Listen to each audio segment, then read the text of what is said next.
El día de hoy vamos a estar hablando referente al tema que he titulado Tiempos peligrosos. Esto en base al texto de la segunda epístola del apóstol Pablo a Timoteo en el capítulo 3, verso 1, en donde el apóstol le dice: también debes saber esto, que en los postreros días vendrán tiempos peligrosos. Cuando Pablo está ya al final de su carrera, está a punto de ser sacrificado, escribe esta epístola a Timoteo y estas son sus últimas palabras a Timoteo.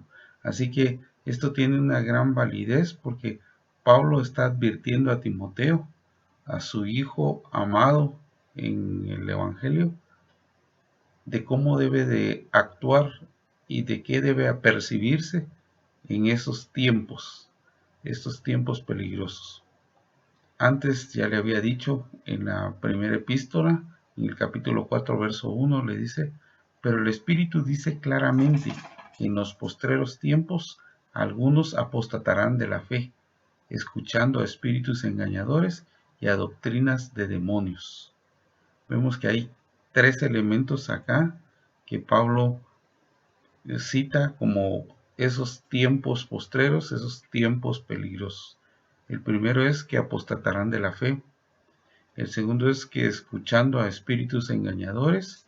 Y el tercero es y a doctrinas de demonios. Pablo no está fijándose en los tiempos que son peligrosos porque hay inseguridad, porque hay violencia, porque hay enfermedad, porque hay una economía derrumbándose, sino Pablo se centra en estos tres elementos y los vamos a analizar. El primer elemento es apostatarán de la fe. En la segunda epístola a los tesalonicenses, en el capítulo 2, en la parte final del versículo 2 y el versículo 3 dice: el día del Señor está cerca, nadie os engañe en ninguna manera, porque no vendrá sin que antes venga la apostasía y se manifieste el hombre de pecado, el hijo de perdición. Aquí menciona que antes de la venida del Señor va a haber una apostasía, va a venir una apostasía. ¿Qué es apostasía? Según la concordancia de Strong, en el número G868, nos dice que es la palabra afistimi. Afistimi quiere decir remover. En forma activa, instigar a la revuelta. Y por lo general en forma reflexiva significa desistir, desertar, apartar, apostatar. ¿Qué es apostatar entonces? Es desistir de la fe en Dios. Es desertar de la fe en Dios. En su primera epístola, el apóstol Juan, en el capítulo 2, versos 18 y 19, dice: hijitos, ya es el último tiempo. Note que utiliza como señal de ese último tiempo lo que está ocurriendo. Dice: hijitos, ya es el último tiempo. Y según vosotros oísteis que el anticristo viene, así ahora han surgido muchos anticristos. Por esto conocemos que es el último tiempo. Salieron de nosotros, pero no eran de nosotros, porque si hubiesen sido de nosotros, habrían permanecido con nosotros, pero salieron para que se manifestase que no todos son de nosotros. Aquí está hablando Juan de que se conoce que es el último tiempo porque hay personas que estaban dentro de nosotros, es decir, dentro de la iglesia, y salieron de la iglesia. Y esto era porque ellos no eran de nosotros realmente, por eso es que salieron. Vemos que entonces apostatar es desistir de la fe. Estas eran personas que estaban involucradas con la iglesia, tal vez eran activos dentro de la iglesia, pero han abandonado la iglesia. ¿Qué es lo que los ha llevado a abandonar la iglesia? En el Evangelio según Mateo, cuando al Señor le han preguntado que qué señal habrá del fin y de su venida, él responde algunas cosas y dentro de esas cosas dice, muchos tropezarán entonces y se entregarán unos a otros y unos a otros se aborrecerán. El primer elemento es que van a tropezar. Cuando estuvimos en el estudio bíblico hablando de la parábola de el sembrador, vimos que en la interpretación que el Señor da, dice lo siguiente referente a la semilla que cayó entre pedregales. Y el que fue sembrado en pedregales, este es el que oye la palabra y al momento la recibe con gozo, pero no tiene raíz en sí, sino que es de corta duración, pues al venir la aflicción o la persecución por causa de la palabra, luego tropieza.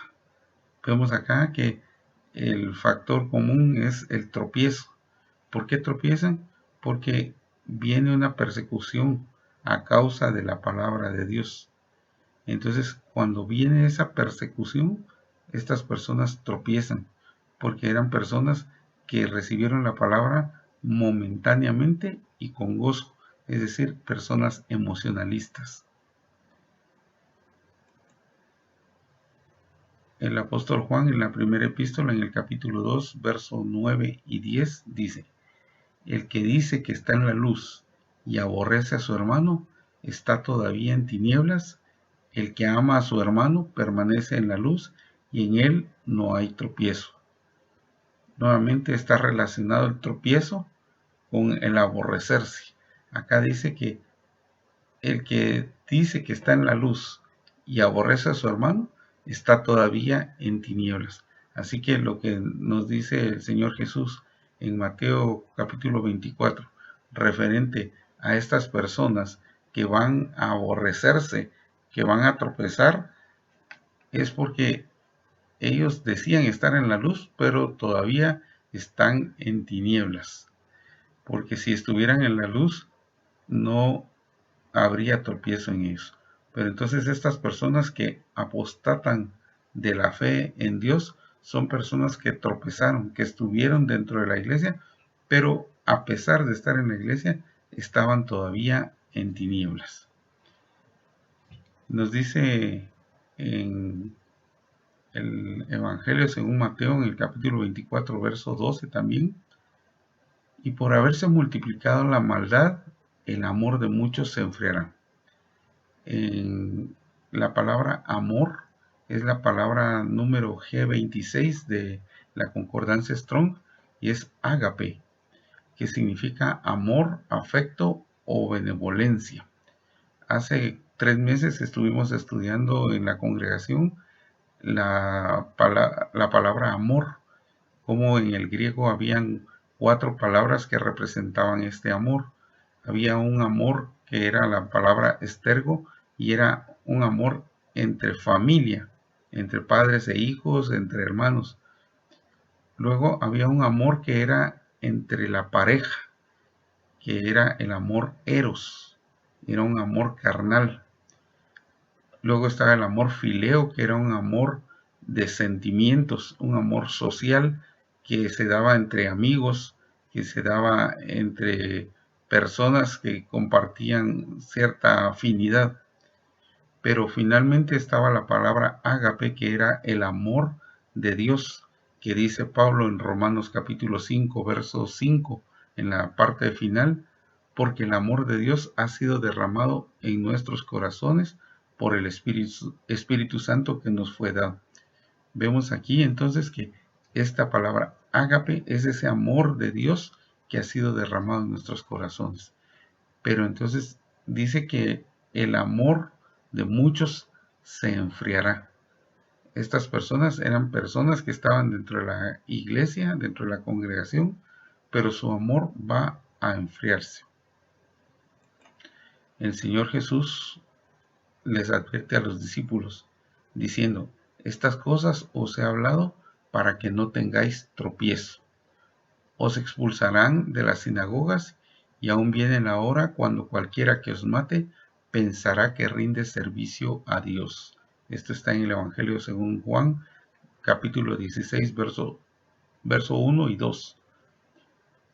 vemos que el Señor habla anticipadamente de estas cosas para que ellos no tropiecen. Entonces, el primer elemento del que habla Pablo, que hace que los tiempos sean peligrosos, es la apostasía de la fe. El segundo elemento, vamos a ver, que es escuchando a espíritus engañadores. Cuando habla aquí de espíritus, no habla de entidades espirituales como un ser que anda incorpóreo, sino está hablando de los espíritus que están en las personas. La palabra espíritus también representa la intención que hay detrás de una persona. Así que en 1 Juan capítulo 4, verso 1 dice: Amados, no creáis a todo espíritu, sino probad los espíritus si son de Dios, porque muchos falsos profetas han salido por el mundo. Aquí puede ver usted que hay una relación entre los falsos profetas y los espíritus que no son de Dios. Entonces está hablando propiamente de personas falsas. Por eso es que dice espíritus engañadores.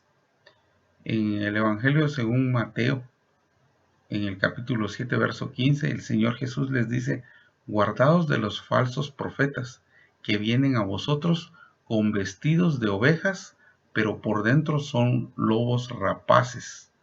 ¿Qué significa rapaz? Que tiene la inclinación al robo. Usted sabe que los lobos persiguen a las ovejas y se las roban a los pastores. Entonces el Señor Jesús les advierte de lobos que vienen vestidos de ovejas. Quiere decir que su apariencia es como de una oveja, pero por dentro ellos son ladrones, ellos tienen malas intenciones para con el rebaño. El apóstol Pablo, cuando se iba a despedir de los ancianos, de los líderes dentro de la iglesia de Éfeso, porque ya no iba a volver con ellos, les da unas indicaciones, y lo vemos en Hechos capítulo 20, versos 29 y 30, y dice: porque yo sé que después de mi partida entrarán en medio de vosotros lobos rapaces, que no perdonarán al rebaño, y de vosotros mismos se levantarán hombres que hablen cosas perversas para arrastrar tras sí a los discípulos. Pablo les está advirtiendo entonces que al nomás irse él, van a venir estos lobos rapaces y no van a perdonar al rebaño. Nuevamente le advierte entonces a Timoteo de estos hombres. Son hombres que hablan cosas perversas. Esos son los espíritus engañadores. En la epístola de Judas, en el verso 4, en el capítulo único de la epístola de Judas, dice: porque algunos hombres han entrado encubiertamente, los que desde antes habían sido destinados para esta condenación, hombres impíos que convierten en libertinaje la gracia de nuestro Dios y niegan a Dios, el único soberano, a nuestro Señor Jesucristo. Vemos acá que se trata de personas que niegan a Dios, son personas impías. Entonces, estas personas vienen con la intención de convertir en libertinaje la gracia de Dios y niegan a Dios.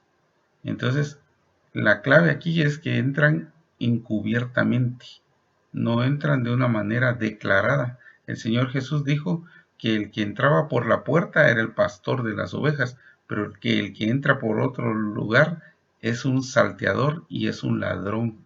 Entonces, estas son las personas que entran no por la puerta. Estas son personas que vienen a robar al rebaño. En la segunda epístola a Timoteo, en el capítulo 3, versos 2 y 3, que es la continuación del versículo que agarramos como base, dice: porque habrán hombres amadores de sí mismos, ávaros, vanagloriosos, soberbios, blasfemos, desobedientes a los padres, ingratos, impíos, sin afecto natural, implacables, calumniadores, intemperantes, crueles, aborrecedores de lo bueno. Y continúa diciendo, traidores, impetuosos, infatuados, amadores de los deleites más que de Dios. Hasta acá, estas personas definitivamente muestran todo lo que ya hemos estudiado, que son las obras de la carne. Pero el problema no está en estas características de estos hombres, sino está en la siguiente que dice Pablo. Dice que tendrán apariencia de piedad, pero que negarán la eficacia de ella. A estos evita. Por eso el Señor Jesús decía que eran lobos vestidos de oveja. Tienen apariencia de piedad. Eso es lo peligroso, que no se presentan realmente como son, sino aparentan ser piadosos, pero niegan la eficacia de ella. ¿Cuál es la eficacia de la piedad? Según el diccionario, la piedad es devoción a Dios. Es el sentimiento profundo, respeto y admiración inspirado por la dignidad, la virtud o los méritos de Dios. Y está fundamentado en el temor de Dios, en el amor de Dios y en el deseo de Dios. Pero estas personas no temen a Dios, no aman a Dios, ni desean hacer la voluntad de Dios. Así que por eso niegan la eficacia de la piedad. En la segunda epístola del apóstol Pedro, en el capítulo 2, verso 1, dice: pero hubo también falsos profetas entre el pueblo, como habrá entre vosotros falsos maestros, que introducirán encubiertamente herejías destructoras, y aún negarán al Señor que los rescató, atrayendo sobre sí mismos destrucción repentina. Pablo está hablando también en la segunda epístola, en el capítulo 2, versos 2 y 3, dice: y muchos seguirán sus disoluciones, por causa de los cuales el camino de la verdad será blasfemado. Y por avaricia harán mercadería de vosotros con palabras fingidas. Sobre los tales ya de largo tiempo la condenación no se tarda, y su perdición no se duerme. Aquí vemos que estas personas siguen sus disoluciones, esos deseos que ellos tienen, esos deseos por la carne, la vanagloria, y vemos que dice que por avaricia harán mercadería de vosotros con palabras fingidas. O sea, ellos son capaces de decir cualquier cosa con tal de hacer mercadería con el rebaño. Ellos vienen a negociar. Lo que ellos quieren es enriquecerse a costa del rebaño. El Señor Jesús, nuevamente en el pasaje en Mateo, donde le han preguntado que qué señales habrá del fin y de su venida, respondiendo Jesús les dijo: mirad que nadie os engañe, porque vendrán muchos en mi nombre diciendo: yo soy el Cristo, y a muchos engañarán. Acá cuando dice yo soy el Cristo, si nosotros utilizamos la palabra griega Christos, que significa ungido, y lo traducimos al español, lo que está diciendo el Señor es que van a venir muchos en su nombre diciendo: yo soy el ungido. Esto es un engaño. Usted se da cuenta, el día de hoy hay muchas personas diseminando enseñanzas falsas, heréticas, blasfemas, pero cuando alguien le hace el señalamiento de que es lo que está enseñando o la manera como está tratando al rebaño de Dios no es la correcta, inmediatamente ellos esgrimen este argumento y dicen: cuidado, porque usted está criticando al ungido de Dios. Esa es su defensa. Ellos se sienten el ungido de Dios, y por lo mismo se sienten intocables e infalibles. Nadie les puede decir nada. Pero son espíritus engañadores. Los que son verdaderos están dispuestos a que su doctrina sea examinada a la luz de la palabra. El mismo Señor Jesús estuvo dispuesto a que los fariseos revisaran si su doctrina era conforme a la palabra de Dios. El tercer elemento que Pablo añade acá a estos tiempos peligrosos es las doctrinas de demonios. A Timoteo, en la segunda epístola, en el capítulo 4, verso 3, les dice: porque vendrá tiempo cuando no sufrirán la sana doctrina, sino que teniendo comezón de oír, se amontonarán maestros conforme a sus propias concupiscencias. Aquí está diciendo Pablo que no van a sufrir la sana doctrina. ¿Qué significa sufrir la sana doctrina? No la soportan. A ellos no les parece, no les agrada esa sana doctrina. Ellos tienen comezón de oír y entonces se amontonan maestros conforme a sus propias concupiscencias. Esa comezón de oír es como quien dice una cosquilla que tienen ellos y quieren escuchar cosas novedosas. No quieren seguir escuchando la sana doctrina. Dice el apóstol Pedro en su segunda epístola, en el capítulo 3, verso 3, sabiendo primero esto, que en los postreros días vendrán burladores andando según sus propias concupiscencias. El concepto que nosotros tenemos burladores es de una persona que se ríe o se goza en el mal de otra persona, en algún error que comete o cuando le sale mal alguna cosa. Entonces se burlan, ¿verdad? Nosotros decimos lero, lero, pero cuando habla de burladores acá, la palabra significa maestro falso. Vemos que lo que se ha venido hablando es que en estos postreros días van a haber falsos profetas, falsos maestros, y van a engañar a las personas. Y dice en la segunda epístola a Timoteo, en el capítulo 4, verso 4, y apartarán de la verdad el oído y se volverán a las fábulas. Se recuerda que Pablo había dicho que tienen comezón de oír y ahora dice que van a apartar el oído de la verdad y se van a volver a las fábulas. La palabra fábulas que se utiliza acá es la palabra número G3454 de la concordancia Strong y es la palabra mitos. Mitos es una palabra que significa cuento, ficción, fábula, y la misma palabra que nosotros conocemos como mito, que eran historias que relataban los griegos referente a sus personajes que eran de renombre, como Hércules, como hablar de Afrodita, hablar de Zeus. Ellos hablaban cosas maravillosas de estos personajes, pero para empezar ni existían los personajes, ni todas esas cosas que ellos contaban eran verdad. Entonces aquí dice Pablo que apartarán de la verdad del oído y se volverán a cuentos, a ficciones. A eso es a lo que le van a prestar atención. En la primera epístola a Timoteo, en el capítulo 1, verso 4, dice: ni presten atención a fábulas y a genealogías interminables que acarrean disputas más bien que edificación de Dios, que es por fe.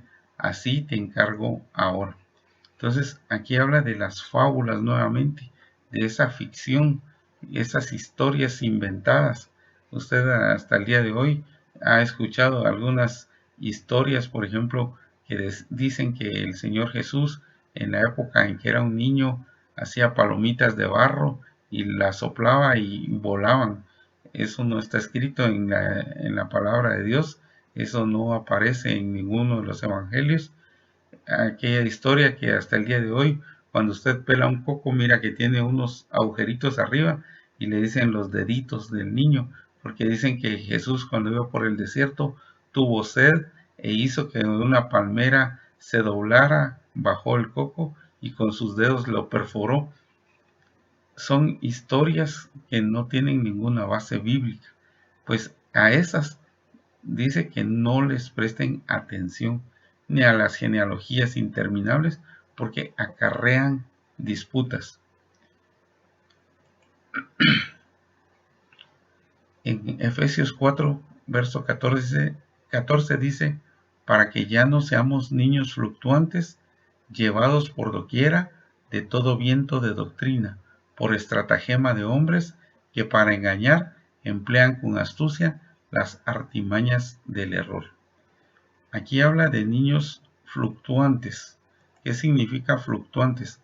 Son niños variables, indecisos, así como aquel niño cuando entra a la tienda y no sabe ni qué pedir y quiere una cosa y al rato cambia de opinión y quiere otra y no sabe si le alcanza el dinero para lo que quiere comprar. Entonces, eso es un niño fluctuante. Entonces, dice que ya no seamos niños fluctuantes, llevados por doquiera de todo viento de doctrina. Aquí estamos hablando de doctrinas que soplan, así como cuando llevan a un barco que va a la deriva y lo arrastra para un lado y lo regresa para el otro.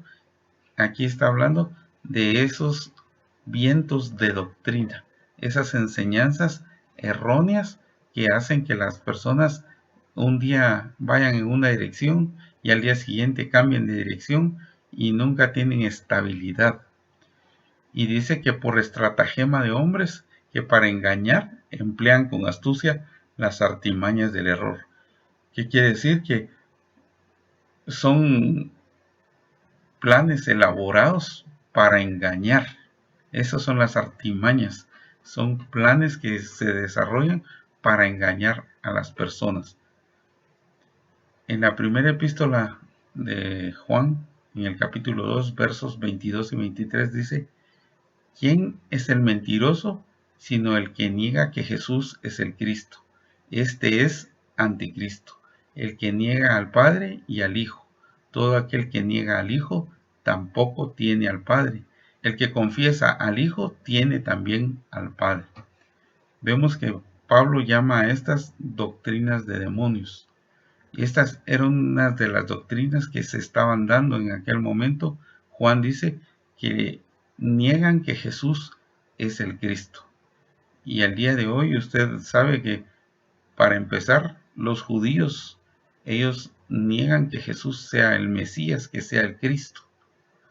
Los musulmanes también niegan que Jesús sea el Cristo, lo conocen y lo identifican como un profeta, pero lo niegan como que fuera el Cristo. Y aquí dice, el que niega al Padre y al Hijo es anticristo. Todo aquel que niega al Hijo tampoco tiene al Padre. Vemos que esa es una doctrina que empezó en la época de la iglesia primitiva y ha perdurado hasta nuestros días. Por ejemplo, los testigos de Jehová, los que siguen la doctrina Russell, dicen que Jesús es un hombre que no es el Hijo de Dios. Entonces, el que niega al Hijo tampoco tiene al Padre. Y el que niega al Padre es anticristo.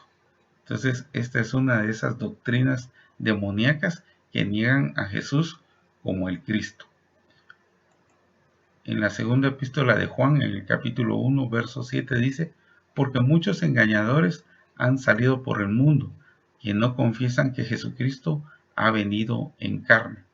Quien esto hace es el engañador y el anticristo. Vemos como aquí hay una insistencia en que no estamos hablando del anticristo como el personaje que se va a levantar durante la gran tribulación, sino que está hablando de personas que tienen su carácter. Son personas engañadoras, son personas que son anticristos. No confiesan que Jesucristo ha venido en carne.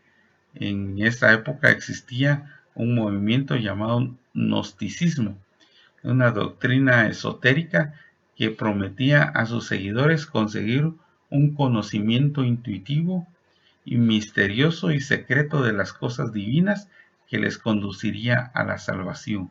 Eran iluminados, según ellos, y entonces así iban a obtener la salvación. Pero ellos decían que Jesús no había venido en carne, que no era un humano, sino que era un espíritu, y que lo que vieron en la cruz fue una ilusión, que realmente Jesús no había muerto en la cruz del Calvario.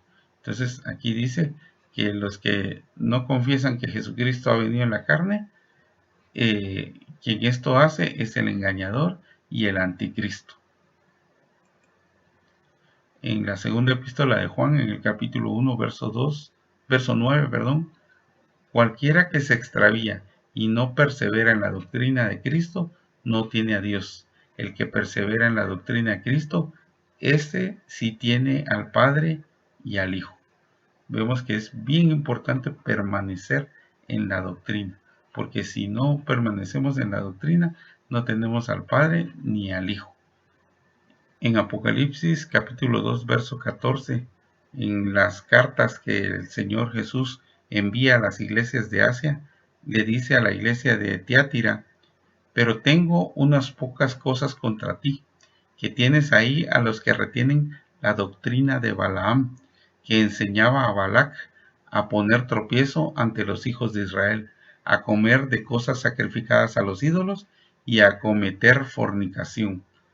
Balaam es un personaje que usted lo puede encontrar en el libro de Números, en el capítulo 22 en adelante, hasta el capítulo 25, versos del 1 al 9, donde se menciona esto de que pusieron tropiezo a Israel y los enseñaron a cometer fornicación.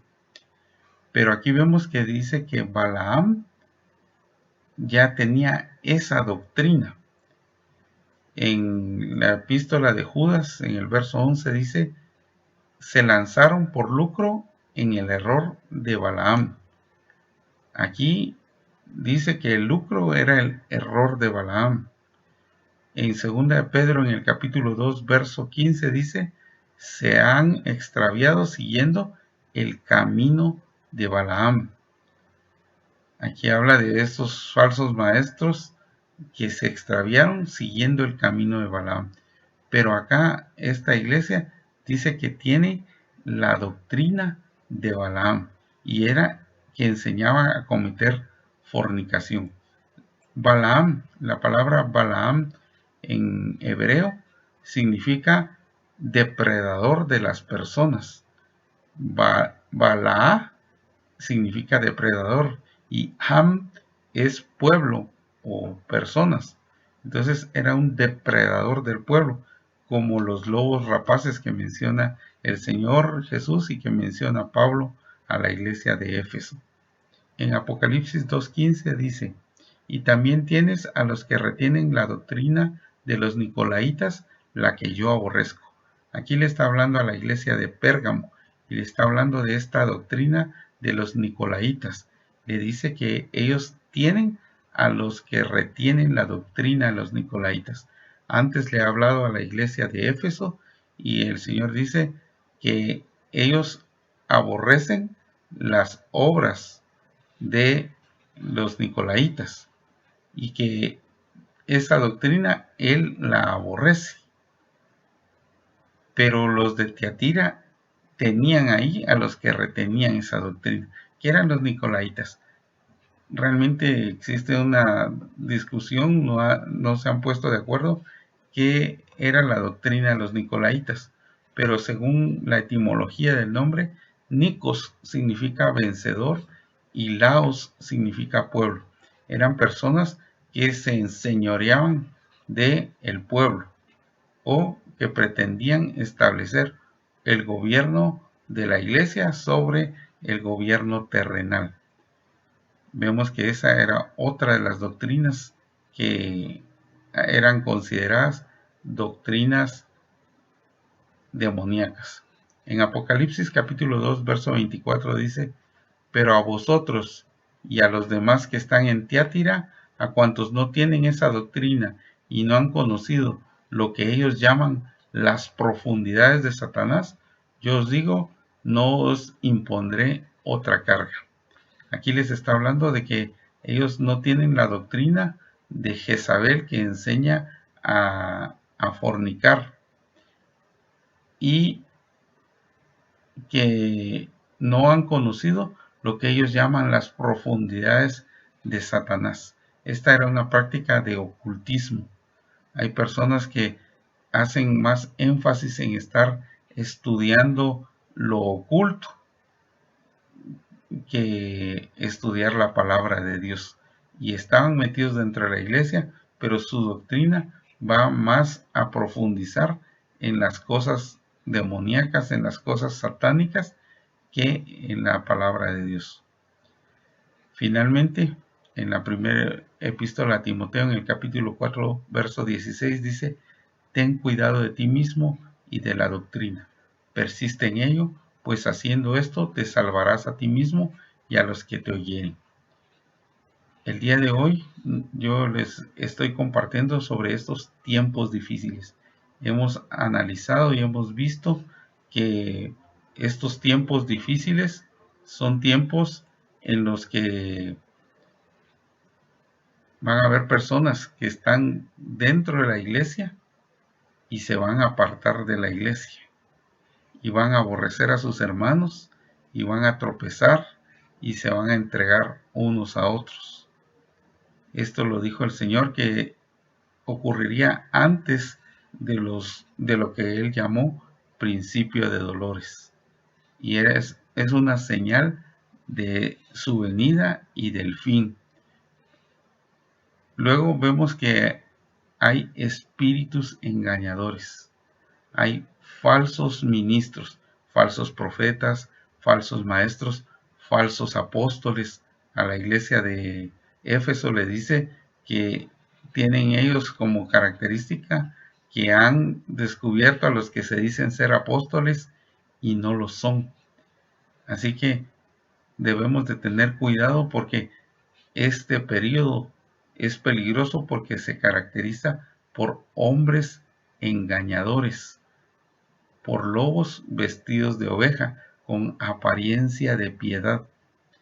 Y finalmente, el otro peligro es la doctrina que ellos transmiten, las cosas que ellos enseñan. Enseñan a hacer mercadería del rebaño, enseñan a negar que Jesús es el Cristo, enseñan a negar de que Jesús vino en carne, enseñan que puede fornicar, enseñan que pueden hacer las cosas por avaricia, que pueden gobernar, que pueden tomar autoridad sobre el pueblo. Y vemos una serie de cosas que son doctrinas falsas. Así que el llamado que Pablo le hace a Timoteo es: ten cuidado de ti mismo y de la doctrina. La advertencia de tiempos difíciles es para que usted tome medidas. Hoy en día existe una práctica que se conoce como gestión de riesgos, y es analizar los posibles peligros que pueden surgir en el desarrollo de un proyecto. Pero la principal intención es poder reducir ese riesgo de que puede ocurrir en un futuro. Así que estas palabras que Pablo le deja a Timoteo, estas palabras que Pablo le dice a la iglesia de Éfeso antes de partir, las palabras que el mismo Señor Jesús les dice a sus discípulos antes de ser muerto en la cruz, y estas palabras que dicen que son para el tiempo postrero. Nosotros estamos en ese tiempo postrero. Así que nosotros tenemos que estar bien atentos. El Señor Jesús les dijo a sus discípulos que Él lo decía para que ellos no tropezaran. Así que yo les insto, hermanos, a que ustedes estén atentos. Cuídense de ustedes mismos y de la doctrina. La doctrina sana únicamente la van a encontrar en la palabra de Dios. Así que, hermanos, yo les pido que por favor mediten en la palabra de Dios, se llenen de la palabra de Dios y así puedan persistir en estos tiempos peligrosos. Amén.